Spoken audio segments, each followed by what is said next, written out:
마태복음 7장 13절부터 23절까지의 말씀 교독합니다. 13절 제가 먼저 읽습니다. 좁은 문으로 들어가라. 멸망으로 인도하는 문은 크고 그 길이 넓어 그리로 들어가는 자가 많고 생명으로 인도하는 문은 좁고 길이 협착하여 찾는 자가 적음이라. 거짓 선지자들을 삼가라. 양의 옷을 입고 너희에게 나오나 속에는 노략질하는 일이라. 그들의 열매로 그들을 알지니 가시나무에서 포도를 또는 엉겅퀴에서 무화과를 따겠느냐. 이와 같이 좋은 나무마다 아름다운 열매를 맺고 못된 나무가 나쁜 열매를 맺나니 좋은 나무가 나쁜 열매를 맺을 수 없고 못된 나무가 아름다운 열매를 맺을 수 없느니라. 아름다운 열매를 맺지 아니하는 나무마다 찍혀 불에 던져지느니라. 이러므로 그들의 열매로 그들을 알리라. 나더러 주여 주여 하는 자마다 다 천국에 들어갈 것이 아니요 다만 하늘에 계신 내 아버지의 뜻대로 행하는 자라야 들어가리라. 그날에 많은 사람이 나더러 이르되 주여 주여 우리가 주의 이름으로 선지자 노릇하며 주의 이름으로 귀신을 쫓아내며 주의 이름으로 많은 권능을 행하지 아니하였나이까 하리니. 함께 읽습니다. 그때 내가 그들에게 밝히 말하되 내가 너희를 도무지 알지 못하니 불법을 행하는 자들아 내게서 떠나가라 하리라. 아멘. 아름다운 열매, 아름다운 열매라는 제목으로 하나님 말씀 전하겠습니다. 우리 신앙생활을 성경대로 건강하게 하면 하나님께서 아름다운 열매를 맺어 주십니다. 열매는 우리가 맺을 수 있는 건 아닙니다. 하나님께서 맺게 해주시는 것이죠. 요한복음 15장에 예수님께서 포도나무 비유를 하십니다. 나는 포도나무요 너희는 가지라. 이 과실수를 길러보신 분들은 잘 아실 거예요.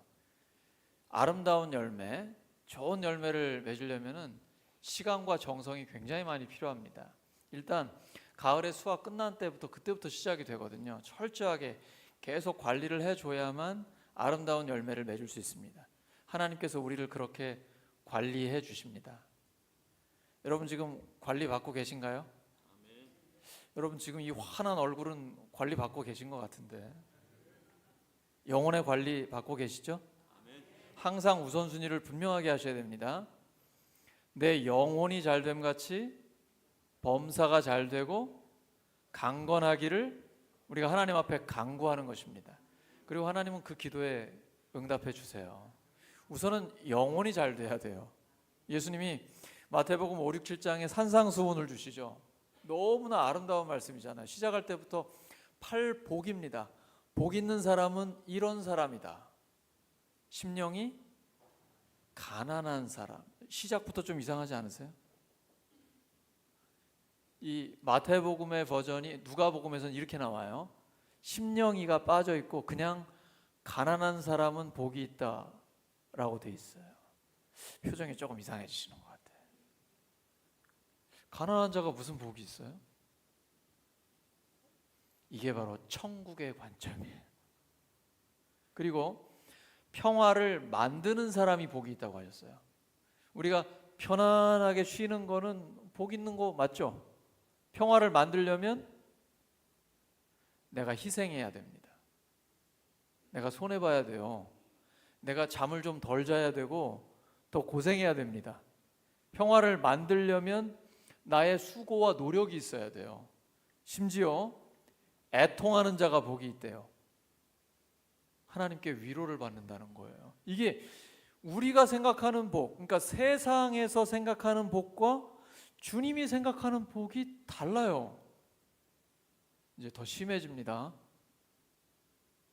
오른편 뺨을 치면 왼뺨을 돌려대라고 하십니다. 원수를 사랑하라고 하십니다. 갈수록 태산입니다. 그리고 오늘 본문 직전에 이제 산상수훈을 마무리할 때 이렇게 말씀하시죠. 너희가 남에게 대접을 받고자 하는 대로 너희도 남을 대접하라. 혹시 인간관계에 문제가 좀 생기셨습니까? 부부관계, 부모 자식 관계, 아니면 직장에서의 관계, 심지어 가슴 아프게도 교회에서 어떤 성도들 간의 관계 어려움이 있으십니까? 지상에 있는 모든 인간관계의 문제를 해결할 수 있는 열쇠가 여기 있습니다. 그래서 이걸 황금률이라고 합니다. 남에게 대접을 받고자 하는 대로 남을 대접하라는 거예요.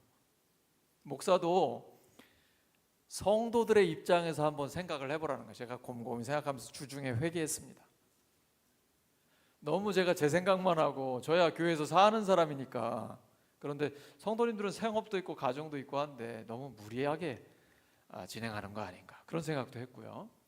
그래서 항상 상대의 입장에서 생각해가지고 내가 대접을 받고자 하는 대로 먼저 남을 대접하라는 거예요. 이게 바로 내 이웃을 너 자신같이 사랑하라는 말씀과 일맥상통합니다. 근데 그렇게 하려면 결단해야 합니다. 순종해야 합니다. 그래서 예수님께서 지금 오늘 본문에 이렇게 말씀하세요. 좁은 문으로 들어가라. 좁은 문은 천국문입니다. 천국문은 딱 나 한 몸만 들어갈 수 있습니다. 내가 그렇게 아끼고 소중하게 여기는 나의 소유물들, 또 내가 아끼고 있는 사랑하는 사람들, 나랑 함께 못 들어갑니다. 내가 예수님 믿는다고 내 아내가 들어갈 수 있는 게 아니고, 내가 예수님 믿는다고 내 자식이 들어갈 수 있는 것도 아니에요. 이건 딱 한 사람, 나만 들어갈 수 있습니다. 그러니 우리가 간절히 기도할 수밖에 없는 거죠. 우리가 애끓는 기도를 할 수밖에 없는 거죠. 내 자식 함께 천국 들어가게 해주세요. 사랑하는 내 배우자, 우리 부모님, 우리 친구들 함께 갈 수 있게 해주세요. 하나님 앞에 기도하는 것이죠. 천국 문은 좁은 문입니다. 갈 때 다 놓고 가야 돼요. 빈손으로 가는 겁니다. 그래서 이 땅을 살아갈 때 가볍게 사셔야 돼요. 하나님이 나에게 복을 주시면 계속 나누고 베풀면서 살아가는 거예요. 제가 결단하고 지금 실행하고 있는 게 있는데요. 11조나 다른 이제 헌금들을 다 드린 다음에, 절기는 우리 교회에 보면 뭐 절기가 한 6번 정도 되잖아요. 이 절기 헌금 봉투를, 통장을 아예 따로 마련했어요, 저는. 그래서 매월 절기 헌금을 따로 모아놓습니다. 내 지금 경제적인 상황이나 삶의 형편이 어떻든지 관계없이 하나님의 것을 먼저 쌓아놔요. 예수님 이렇게 말씀하셨거든요. 너의 보물을 하늘에 쌓아둬라. 그래서 저는 그 통장의 잔액을 볼 때마다 감사해요. 하늘에 보물을 쌓는 것. 주님께서는 우리에게 두 가지 길을 말씀해 주세요. 좁은 길과 넓은 길이에요. 그리고 하나님과 세상이에요. 하늘의 보물을 쌓는 것과 세상의 보물을 쌓는 거예요. 영생의 길과 멸망의 길이에요. 의인의 길과 악인의 길이에요. 복 있는 길과 저주의 길이에요. 선택은 우리에게 달려 있어요. 그래서 우리는 그 복된 길을 선택하기로 결단한 사람들입니다. 좁은 문으로 들어가니까 길도 좁아요. 그 다음에 넓어지나요? 끝까지 좁습니다. 들어가는 문도 좁고 나가는 문도 좁고 그 길도 계속해서 좁은 길입니다. 그래서 예수님을 믿으면 일단 내가 죽었다 생각하십시오. 나는 끝까지 좁은 길을 가기로 결단한 사람입니다. 우리 교회는 가정교회를 표방합니다. 근데 가정교회라는 단어에 얽매이시면 안 됩니다. 왜 가정교회인지 정신을 분명하게 아셔야 돼요. 왜 가정교회입니까? 성경의 사도행전과 신약 성서를 보세요. 제가 오늘 주보 목장 모임 교환에 참고 성경 구절들을 다 집어넣었는데요. 초대 교회를 보면 가정에서 모였어요. 사도행전 2장에 오순절 성령께서 임하셔서 폭발적인 부흥이 일어납니다. 사도 베드로가 한 번 설교를 하는데 3,000명씩 돌아와요. 구원받는 사람들이 너무 갑자기 많아져요. 날마다 마음을 같이하여 성전에 모여서 기도하고 예배드립니다. 그런데 집집마다 다닙니다. 떡을 뗍니다. 기쁨으로 순전한 마음으로 함께해요. 그리고 문안할 때에 너희 집에 모이는 교회에 문안한다라고 이게 반복적으로 나와요. 왜 초대교회 성도들은 가정에 모였을까? 그들에게는 구원의 기쁨이 있었고 영혼 구원의 역사가 계속됐습니다. 저도 그거 잘 몰랐어요. 이론적으로만 알고 있었습니다. 근데 우리 교회에 와가지고 제가 올해 1, 2월부터 본격적으로 저희 가정에 목자 목사님들을 초대했습니다. 매주 일주일에 한 번씩 계속 초대해서 함께 식사를 나누고 기도하고 찬양하고 했습니다. 저희 가정에 놀라운 일들이 일어나기 시작했습니다. 일단 집이 엄청 깨끗해집니다. 그리고 환하고 밝아집니다. 투명해집니다. 여러분, 제 아들하고 딸은 잘 모르시죠? 근데 저희 가정에 오신 분들은 제 아들과 딸을 보셨습니다. 그리고 저희 가족을 위해서 축복 기도해 주셨습니다. 기도하면 하나님이 반드시 역사하십니다. 여러분, 기도가 얼마나 소중한지를 아셔야 돼요. 우리 인생의 최고의 복은 기도하는 복이에요. 근데 기도는 우리가 하는데 역사는 하나님이 하세요. 저희 가족만 갖고 있는 난제들과 기도의 제목들이 많이 있었어요. 근데 하나님이 하나씩 풀어주시기 시작하셨습니다. 어제도 제가 아내와 함께 산책하면서 그런 얘기했어요. 저희 자녀들의 변화를 보면서 이건 기적이다. 이건 하나님의 은혜가 아니고는 설명할 방법이 없다. 정말 놀라운 성령의 역사가 저희 가정에 일어나고 있습니다. 저희 가족을 위해서 축복 기도해 주신 목자 목님들께 감사를 드립니다. 그리고 그 기도를 듣고 응답하시는 하나님께 영광을 올려드립니다. 저는 아내와 함께 결단했습니다. 이 복된 길을 계속 갑시다. 그래서 한 달에 한 번씩 이제는 목원들까지 초청하기로 했습니다. 저희 집에서 목장 모임을 하기로 했습니다. 사실 이 일을 하기 위해서는 제 아내의 헌신이 많이 필요합니다. 음식 준비를 해야 되기 때문이에요. 하루 종일 걸리고 구상부터 시작하면 너무 많은 시간을 투자해야 되는 거예요. 그래서 제가 어제 그랬어요. 이건 너무 힘들다. 밥, 국, 김치랑 반찬 하나 4개만 준비하는 게 어떨까? 그리고 우리 성도님들도 가정에서 목장 모임을 하면 그렇게 딱 4가지만 준비하면 어떨까? 요즘 못 먹는 사람 없잖아요. 뭘 먹느냐가 중요한 게 아니라 함께 먹는 게 중요해요. 우리는 하나님의 가족이기 때문에 식구잖아요. 함께 밥을 먹으면 가족이라는 걸 선포하는 거예요. 그리고 마음 문이 활짝 열려요. 그러면서 함께 기도하고 찬양하면 그 목장 모임을 하고 있는 가정에 하나님이 복을 주십니다. 아멘이 적어요. 저는 경험했다니까요. 그래서 저희 가정은 이거 계속할 거예요. 왜냐하면 복을 받았기 때문에 이 복을 절대로 놓치지 않을 겁니다. 저희 가정에서 한 달에 한 번씩 목장 모임을 할 거예요. 그러면 하나님의 복이 저희 가정에 임합니다. 여러분 모두의 가정에 이 복이 임하기를 예수 그리스도의 이름으로 축원합니다. 가정교회는 성경대로 믿고 성경대로 사는 교회입니다. 왜냐하면 그 길이 복된 길이거든요. 쉽다는 얘기 아닙니다. 좁은 길이에요. 근데 복된 길이에요. 그리고 생명의 길이에요. 우리가 왜 이 좁은 길을 갑니까? 목적이 분명하기 때문이에요. 이 길을 가야 생명의 길을 걸어갈 수 있어요. 마지막에는 하나님의 영광이 있다고요. 예수님이 먼저 가신 십자가의 길입니다.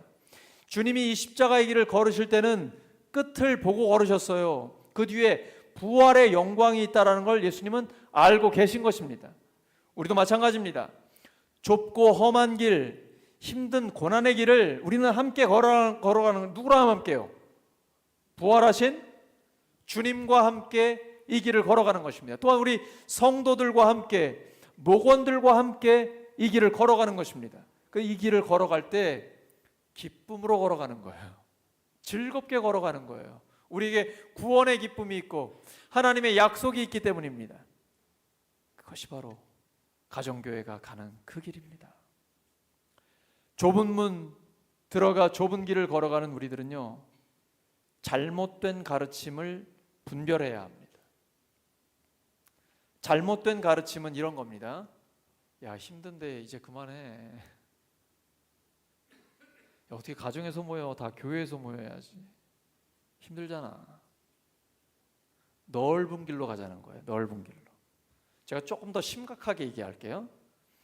가정교회나 목장 모임만이 아니라 넓은 길로 가자고 하는 거짓 선지자들은 겉으로 볼 때는 양처럼 보입니다. 아주 좋아 보여요. 그리고 굉장히 똑똑한 학자처럼 보입니다. 성경에 대해서도 굉장히 잘 아는 것으로 보입니다. 논리적이에요. 합리적이에요. 뭐 대표적으로 요즘 유튜브에 많이 나오는 11조 드리지 마라. 뭐 여러 가지 기존에 우리가 알고 있던 가르침과 다르게 가르치는 사람들이 있죠. 거짓 선지자입니다. 아마 본인이 11조를 안 해가지고 11조를 받으시는 하나님이 복을 주신 걸 경험해 본 적이 없는 것 같습니다. 제가 볼 때는 저는 어려서부터 신앙생활하면서 11조를 드렸고 지금도 마찬가지입니다. 저는 10에 3조 정도, 10에 3조 이상 드려요. 근데 하나님은 목회자와 성도의 삶은 다릅니다. 목회자는 돈 벌려고 목회하는 건 아니에요. 근데 성도들은 하나님께서 충만한 물질의 복도 주십니다. 왜냐하면 여러분들을 통해 하나님 나라의 일을 해야 하기 때문입니다. 그런데 물질에 대해서 성경대로 온전한 11조를 드리지 않잖아요. 물질의 복도 못 받고 그 전에 영적인 복도 못 받습니다. 물질에 있어서 분명히 하나님의 기준대로 결단하고 순종하면 차원이 다른 신앙생활을 하게 됩니다. 하나님께서 내 삶에 강력하게 역사하시는 것을 온몸으로 느껴요. 예배를 드릴 때에 영적인 전쟁이라는 것을 감지하게 되고 기도하면서 악한 영이 떠나가는 것을 체험하게 됩니다. 그리고 성령의 역사를 경험하고 성령의 기름 부으심을 체험합니다. 이 영적인 것이 얼마나 실제적인 것이라는 것을 신앙생활하면서 예배드리면서 뼈저리게 체험합니다. 그리고 예배 가운데 우리의 기쁨이 절정에 이릅니다. 구원의 기쁨이 회복됩니다. 온 몸으로 영적인 회복을 체험하게 됩니다. 이게 언제 가능하느냐? 하나님의 뜻대로 온전한 11조를 드리고 물질적으로 명확하게 결단하고 헌신했을 때 가능합니다. 내 물질이 하나님 앞에 드려지지 않으면 내 마음은 하나님께 없습니다. 예수님 말씀하셨죠. 너의 보물이 있는 곳에 너의 마음이 있다. 근데 온전한 11조를 하지 말라고요? 11조 안 해도 된다고요? 그러면 하나님께 마음이 없고 교회에도 마음이 없습니다. 영적인 일에 마음이 없습니다. 그리고 하나님이 정말 내 삶을 책임진다라는 걸 믿지 않습니다. 내가 벌어서 내 돈 가지고 내 인생 내가 책임진다고 생각합니다. 그 인생에 무슨 하나님의 역사가 있겠어요? 여러분, 세상적으로 잘 먹고 잘 살 수는 있어요. 근데 하나님을 경험하지는 못해요. 예수님의 말씀이에요. 너의 보물이 있는 곳에 너의 마음이 있다라고 말씀하셨습니다. 그리고 하늘에 보물을 쌓으라고 말씀하셨습니다. 이 말씀대로 순종하면 하나님을 경험합니다. 하나님께서는 신용이 100%입니다. 말라기서에 기록되어 있죠. 내가 너에게 쌓을 곳이 없도록 붙지 않는지 한번 보라고 하셨습니다. 말라기 그 시대에 하나님의 백성들은 하나님을 신뢰하지 않았습니다. 하나님께 드리는 예물을 흠이 있는 걸 가져왔습니다. 이거 어차피 죽을 건데 뭐. 왜 하나님께 드리는 게 흠 있는 게 드려져야 되죠? 뭔가 희생해야 되면 왜 하나님께 먼저 희생해야 되는 것이죠? 이러니 하나님께서 진노하시죠. 예배를, 예물을, 하나님께 드리는 헌금을 도둑질하고 있거든요. 그러니까 하나님께서 그 백성들에게 심판하시는 것입니다. 이게 이스라엘 역사입니다. 잘못된 가르침은 굉장히 위험하고 가장 무서운 것입니다. 한 사람만 망하게 하는 게 아니라 이스라엘 역사 성경을 통해서 보면요, 민족 전체, 국가 전체를 망하게 합니다. 그러므로 잘못된 가르침을 분별해야 합니다. 원래 우리가 하나님을 시험하면 됩니까? 안 됩니까? 주 너의 하나님을 시험하지 말라. 그런데 말라기서에는 하나님이 오죽하면 그런 표현을 쓰실까요? 하나님을 시험해 보라고 하세요. 온전한 11조를 드려서 한번 하나님을 시험해 봐라. 너희들에게 쌓을 곳이 없도록 붙지 않는지 보라는 겁니다. 왜 이렇게 많이 부어주실까요? 하나님의 영광을 위해 살라고 하시는 것입니다. 잘못된 가르침 분별하셔야 됩니다. 또 인본주의적 가르침, 민주화라든지 인권이라든지 이런 걸 성경이랑 섞어서 가르치는 사람들이 있어요. 아주 아름답게, 굉장히 멋있게, 세련되게 합니다. 그런데 핵심이 빠져 있습니다. 성경에 진리가 없어요.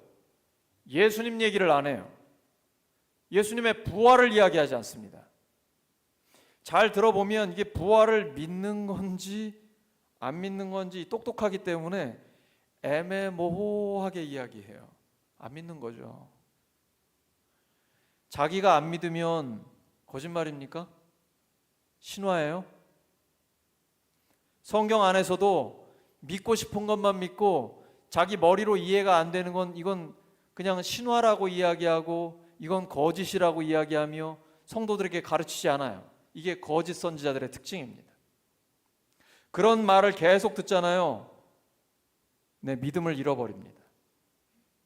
아주 세련되게, 합리적으로 나도 모르게 믿음을 잃어버려요. 하나님에 대한 사랑도 없어져요. 냉랭해집니다. 이게 어디서 일어나는 일들이에요? 유럽, 미국, 이게 자유주의 신학의 영향인 것입니다. 우리 교회는 안 됩니다. 우리나라는 안 됩니다. 우리는 철저히 복음 위에 서야 합니다. 예수님의 십자가와 부활의 복음, 주님이 먼저 십자가를 지셨습니다. 좁은 길 걸으셨어요. 고난을 당하셨습니다. 그걸 통해서 우리가 구원받았습니다. 우리는 하나님과 함께 영광을 받을 사람들입니다. 그러므로 고난도 마땅히 당해야죠. 주님의 고난에 비하면 우리는 아무것도 아닙니다. 바울은 환난 중에도 기뻐한다고 얘기합니다. 환난은 인내를, 인내는 연단을, 연단은 소망을 이루는 줄 알기 때문입니다. 성경대로 믿고 성경대로 살아야 그 성경이 내 삶에 실제로 이루어집니다. 하나님 살아계셔요. 하나님 지금도 역사하십니다. 우리에게 말씀하고 싶어 하셔요. 끊임없이 하나님의 음성을 들려주기를 원하십니다. 내가 안 듣는 거예요. 우리가 외면하는 거예요. 말씀에 순종을 안 하기 때문에 하나님의 음성이 안 들리는 거예요. 듣고 싶은 것만 듣는 거예요. 디모데후서 3장 16절이죠. 모든 성경은 하나님의 감동으로 된 것으로 교훈과 책망과 바르게 함과 의로 교육하기에 유익합니다. 교훈, 책망도 들어야 합니다. 하나님이 우리를 고치기 원하시는 거예요. 우리를 너무나 사랑하시기 때문입니다. 하나님의 자녀이기 때문이에요. 잘못된 가르침들, 듣기 좋은 소리, 기존에 우리가 2000년 동안 들었던 성경의 핵심 진리, 이거를 외면하고 왜곡하는 것들 분별하셔야 됩니다. 신앙생활은 거절하고 선택하는 것입니다. 뭐라고요? 다시 한번요. 거절하고 선택하는 것입니다. 잘못된 가르침은 거절하고 참된 가르침을 선택하는 것입니다. 이게 힘들고 어렵다 할지라도, 당장 내가 손해를 보고 희생해야 한다 할지라도 하나님의 말씀이기 때문에 순종하며 나아가는 것입니다. 그때 하나님이 역사하세요. 순종해야 하나님을 경험해요. 아브라함에게 창세기 22장에서 하나님께서 순종하기 너무 어려운 말씀을 하세요. 너의 사랑하는 독자 이삭을 바치라는 거예요. 그것도 번제로 바치라는 것입니다. 합리적입니까? 우리가 알고 있는 하나님과 좀 다르지 않습니까? 아브라함이 한마디도 하지 않습니다. 그리고 진짜로 사랑하는 독자 이삭을 바치려고 합니다. 그때 아브라함아 하나님 멈추게 하십니다. 그리고 말씀하세요. 네가 네 사랑하는 독자 이삭까지도 아끼지 않고 나에게 바치는 걸 내가 보았다. 이제서야 네가 하나님을 경외하는 걸 알았다라고 말씀하십니다. 그리고 약속하세요. 내가 너에게 복을 주며 복을 주고 반드시 번성케 하고 번성케 할 것이다. 아브라함 복 받았습니까? 엄청난 복을 받았죠. 믿음의 조상입니다. 아브라함의 후손은 이루 셀 수 없습니다. 그리고 아브라함의 씨를 통해 천하 만민이 복을 받는다고 하셨습니다. 그 아브라함의 씨가 누굽니까? 예수 그리스도입니다. 아브라함이 순종할 때 하나님의 복을 받는 거예요.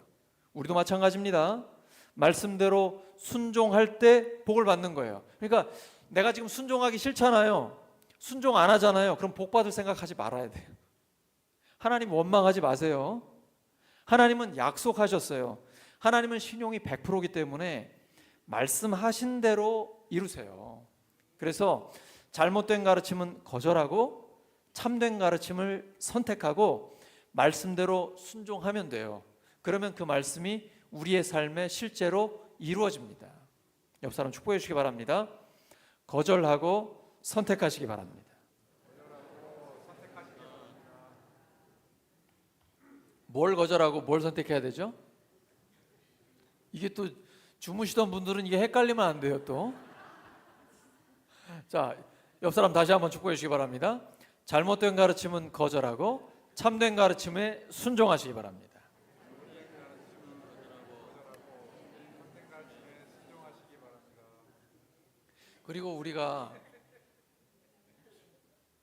그리고 나서 주님께서 굉장히 어려워하는 말씀을 주세요. 주여 주여 하는 자마다 다 하나님 나라에 들어갈 것이 아니, 그럼 누가 들어가는 거예요 도대체? 우리 다 주여 주여 외치고 있는데 누가 들어가요? 이 예수님 시대의 주여 주여라는 건 극존칭이에요. 그리고 2번 반복했다라는 건 굉장히 중요하다라는 얘기예요. 거기다가 이 사람들의 행위를 보세요. 주님의 이름으로 선지자 노릇하니까 하나님의 말씀을 전합니다. 주님의 이름으로 귀신도 쫓아내요. 주님의 이름으로 이적을 행해요. 이런 사람이 못 들어간단 말이에요? 누가 들어간다는 거예요 그럼? 예수님이 하나님의 뜻대로 행하는 사람이 들어간다고 하셨어요. 자, 나는 들어갈 수 있습니까? 나는 하나님 나라에 들어갈 수 있습니까? 왜 갑자기 이렇게 아멘이 작아졌어요? 그러면 누가 하나님의 뜻대로 행할 수 있습니까? 세상 사람이요? 마귀의 자식이요? 누가 하나님의 뜻대로 행할 수 있어요? 하나님의 자녀들이. 우리 하나님의 자녀죠. 성령이 아니고는 예수님을 주님이라고 고백할 수 없어요. 근데 우리는 예수님을 주님이라고 고백해요. 로마서 10장 10절에 마음으로 믿어 의에 이르고 입으로 시인하여 구원에 이른다고 되어 있습니다. 우리는 예수님을 마음으로 믿고 입으로 시인합니다. 그러니까 우리 구원 받았죠? 하나님 앞에 의롭다고 인정받았죠? 근데 왜 주여 주여 하는 자마다 천국에 못 들어간다고 하세요? 마음에는 없고 입으로만 주여 주여 하는 거예요. 여러분, 겉으로 나타나는 행위 가지고 이 사람 하나님의 사람이다라고 속단하시면 안 됩니다. 귀신도 이상한 일 많이 합니다. 사탄도 사람들을 속이기 위해서 초자연적인 일들을 해요. 그런 일들 있잖아요. 왜 무당도 작두 타고 그러지 않습니까? 그런 거 가지고 하나님의 일이라고 보시면 안 됩니다. 언행이 일치가 돼야 됩니다. 속에 있는 마음과 말하는 것과 행동이 일치가 돼야 돼요. 우리 예수님 믿죠? 그럼 하나님의 자녀가 된 것이죠. 요한복음 1장 12절에 기록되어 있습니다. 영접하는 자 곧 그 이름을 믿는 자들에게는 하나님의 자녀가 되는 권세를 주셨습니다. 우리는 예수님을 마음에 모셔드렸죠. 그러니까 말씀에 근거하여 하나님의 자녀가 되었습니다. 우리는 하나님의 자녀로 천국 갑니다. 지금 죽어도 천국 갑니다. 중요한 것은 하나님이 부르시는 그날까지 하나님의 뜻대로 행하는 것입니다. 근데 그렇지 못할 때 있잖아요. 그때 회개하고 다시 돌이키는 거예요. 그러니까 회개를 빨리빨리 하는 게 복받은 사람이에요. 회개를 늦추시면 안 됩니다. 그래서 내가 하나님 앞에 죄가 있다면 지극히 작은 거라도 하나님이 깨닫게 해주셨을 때 인정하고 고백하고 돌이켜야 돼요. 그건 문제될 게 아무것도 없어요. 문제되는 건 뭐냐면 말로만 하는 사람이에요. 속에 마음은 없는 사람이에요.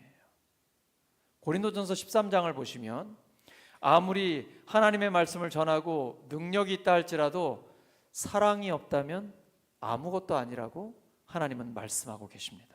우리는 예수님 믿고 하나님의 자녀가 됐기 때문에 죽는 그날까지 하나님의 뜻대로 살아가는 삶을 살아가면 돼요. 왜냐하면 우리에게 하나님의 나라를 이미 주셨기 때문입니다. 제가 여러분에게 묻겠습니다. 한 사람 한 사람에게 묻겠습니다. 당신은 예수님을 믿습니까? 이 질문에 주저없이 즉각적으로 확실하게 대답을 할 수 있어야 됩니다.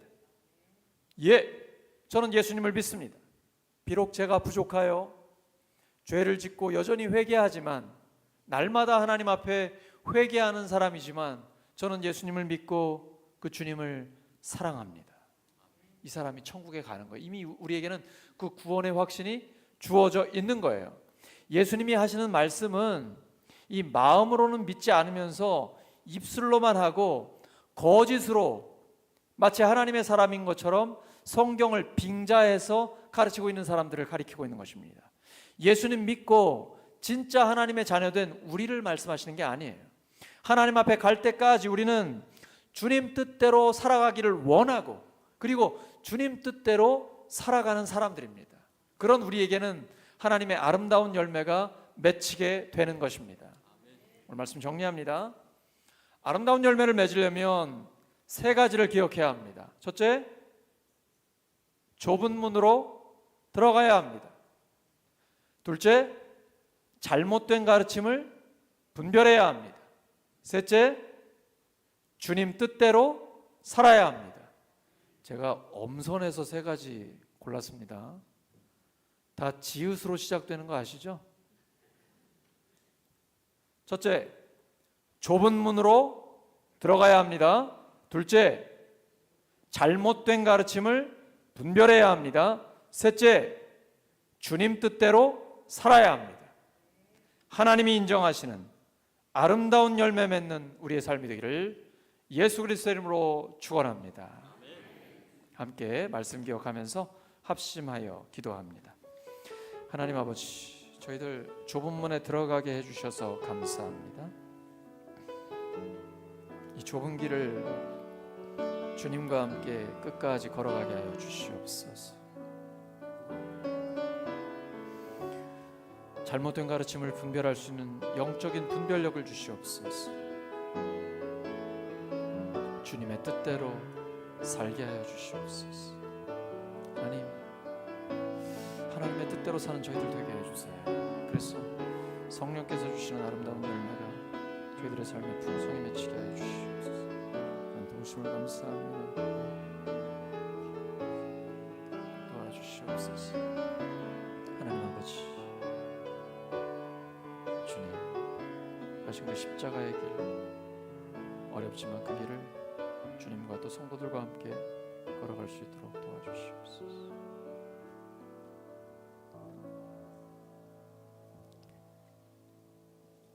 하나님 아버지, 예수님께서 먼저 가신 그 길, 좁은 길을 부활하신 주님과 함께 손잡고 걸어가는 저희들 되게 하여 주시옵소서. 주님의 뜻이 아니라 잘못된 가르침을 전하는 자들이 있는데 분별할 수 있는 영 분별의 능력을 주시옵소서. 죽을 때까지 주님의 뜻대로 살아서 하나님께서 주시는 아름다운 열매를 맺는 저희들 되게 해 주시옵소서. 예수 그리스도의 이름으로 기도드립니다.